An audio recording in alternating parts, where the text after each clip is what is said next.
While I have absolutely fallen in love with riding and would encourage anyone to at least give it a shot once in your lifetime, there are some inherent challenges, obstacles, problems, I suppose, that you're going to have to deal with, which is not going to suit everyone's personality.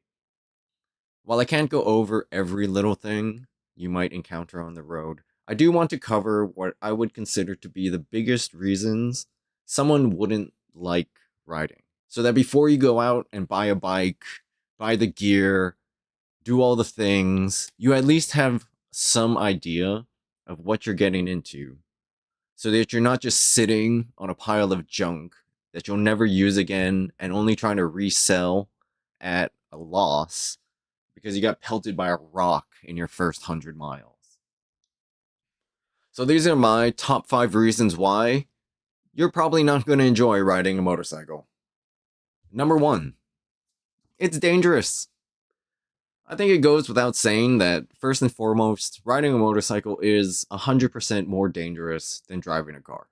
Actually, based on statistics, it's 24 times more dangerous, according to the National Highway Traffic Safety Administration, NHTSA, blah, blah, blah, blah, blah, blah, blah, from a 2023 report. We account for only 3.5% of the total registered vehicles in the US, and it's just at about 8 or 9 million total registered motorcycles. But we make up nearly 14% of the total traffic fatalities in the country. You have 50% less wheels in a car.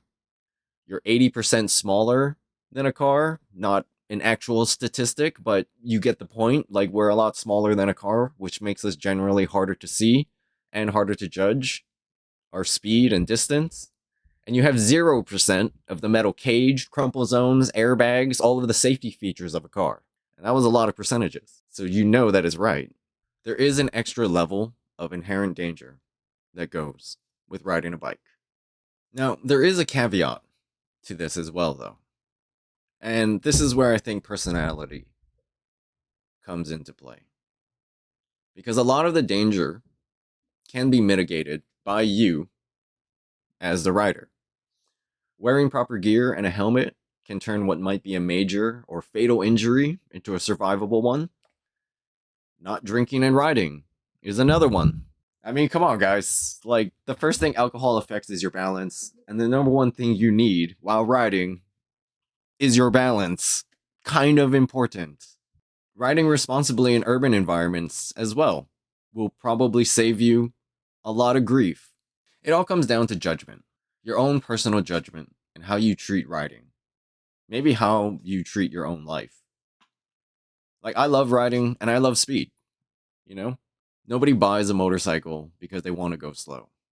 There is a lot of risk involved with that, though. And like Peter Parker says, with great power comes great responsibility. Knowing how to deal with pressure. Being able to stay calm and focused to make split-second decisions while under pressure is not something easily learned. I've worked in kitchens for over 10 years now. So I can say that working a line during a busy service can be way more stressful than riding on the street or riding on the highway. So I've had a lot of practice in dealing with high pressure situations, right?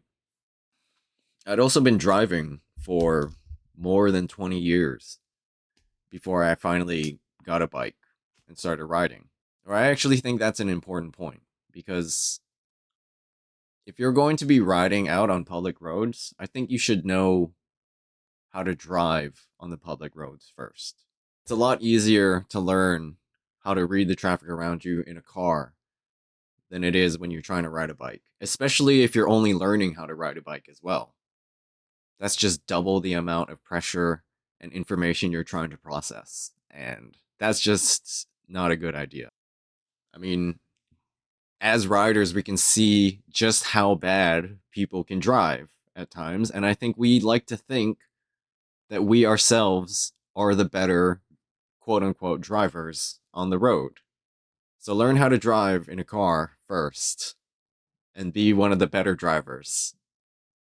Look, basically, if you're the type of person that gets easily flustered in stressful situations, motorcycling is probably not going to be your thing. If you're still pretty young and you barely know how to drive on the public roads, I do believe that you should also not be riding, at least not out on public roads. You should learn how to drive first, because riding alone will take up a lot of your concentration. So, learning to read the road, developing your situational awareness, all of that should be second nature before you get on the bike, in my opinion. And lastly, if you're the type of person that doesn't like to challenge or push themselves to become better, if you're not open to critique and some level of introspection, and you don't hold yourself accountable when you make mistakes, then motorcycling probably isn't for you either. Or at least you probably shouldn't get into motorcycling because, number two, there is a pretty steep learning curve. There's no way of getting around this. Riding a motorcycle is a full body activity.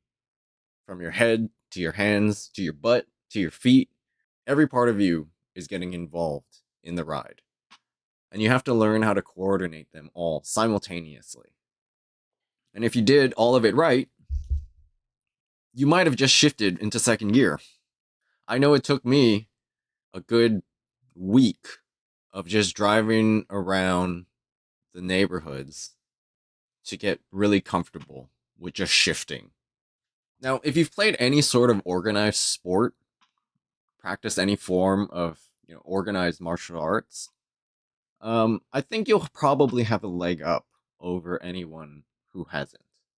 I played a lot of sports in high school, and I've trained off and on in different martial arts through my life.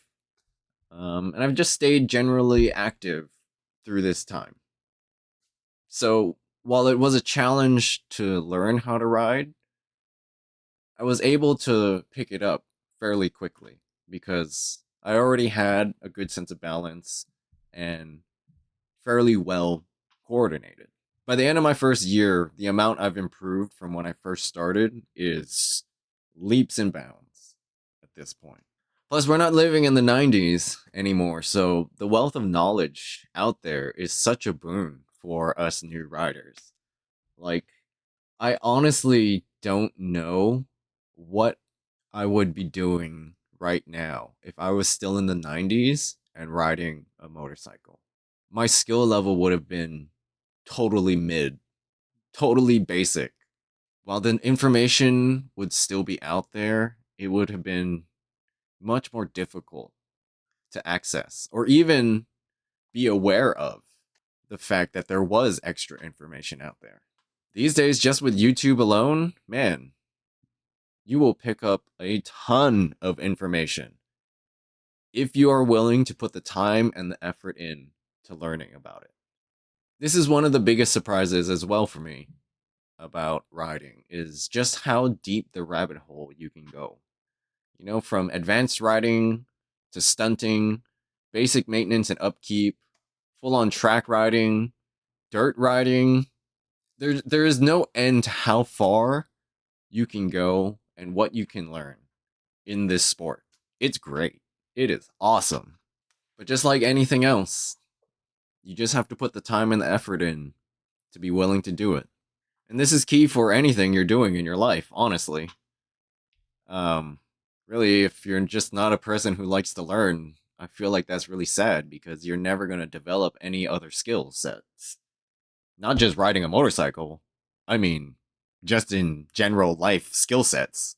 Learning how to learn things is what's important. That's why you go to school. That's why you take those classes that you think don't make sense and why am I taking this? The most important thing about that is you're learning how to learn. Developing that open-mindedness.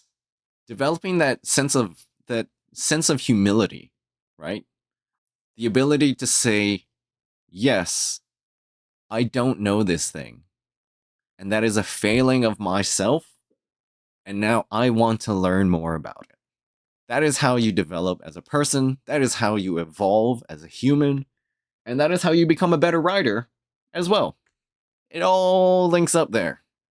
And really, all it takes to learn a new thing, again, is just putting the time and the effort into it. It takes effort to do, and it's going to take time to get there. no matter what. But that's all that it really takes to learn any new thing. Natural talent can help get you a boost in the beginning, right? You always see those people who just seem to they just seem to get it, right? In that first go. But don't let that discourage you, even without natural talent. If you put in enough effort to learn something, with time, you will earn back dividends on what you put into it. So, if you're not the kind of person who likes learning things, well, change that and start wanting to learn things. But if you don't want to change that, don't start riding a motorcycle. Because riding a motorcycle and not wanting to learn things will absolutely get you headfirst into meeting a brick wall. Number 3, outdoors. I feel like this one is kind of self-explanatory and pretty straightforward. But if you're not the kind of person who likes being in the outdoors, you're probably not going to like riding a motorcycle. Like, you're not in a nice climate-controlled box. You are out in the outdoors, which is a weird sentence. But you will feel the sun, you will feel the wind, you will smell the cows or the skunks or the roadkill, you will be in the rain, you will sweat in the heat, but you'll also smell the pine trees, breathe in the ocean air, feel the cool of the mountains. It's great if you like that kind of thing. Like, if you can't see yourself camping or going on a hike, or just being outdoors, but in a somewhat more extreme experience of the outdoors, you're probably not going to enjoy riding a motorcycle. It's not that you have to, do a full-on Bear Grylls level of camping to get into riding a bike. But it's going to help if you're not afraid of the sun and dealing with a little bit of unpredictability. Which, all of this, I think, does kind of basically tie into number 4, the general lack of comfort on a bike. Look, riding is not overly comfortable. We can make it more comfortable than it might otherwise be, but it will never be as comfortable as riding in a car. You don't have climate control. You're not sitting in a relaxed position. You're not protected from the elements. You can't recline and kick back and take a nap. It's generally always a little uncomfortable. You can mitigate some of the temperature discomfort, but never fully control it. A windscreen can help block some, if not most, of the wind, depending on how big you want to buy one. But it doesn't always come standard. And for most riders, there is always some level of wind blast that you're going to have to deal with. And you're never really fully relaxed as you are while you're driving or riding in a car. You have to be way more alert to your surroundings, assume drivers aren't going to see you, plan for your escape paths, watch out for road hazards that most cars just drive over without a care in the world. And if you think having to pee really badly while you're riding in a car is a rough time, needing to pee while riding on a bike is the absolute worst. There have been times, I am not lying, where I have seriously considered just pissing my pants.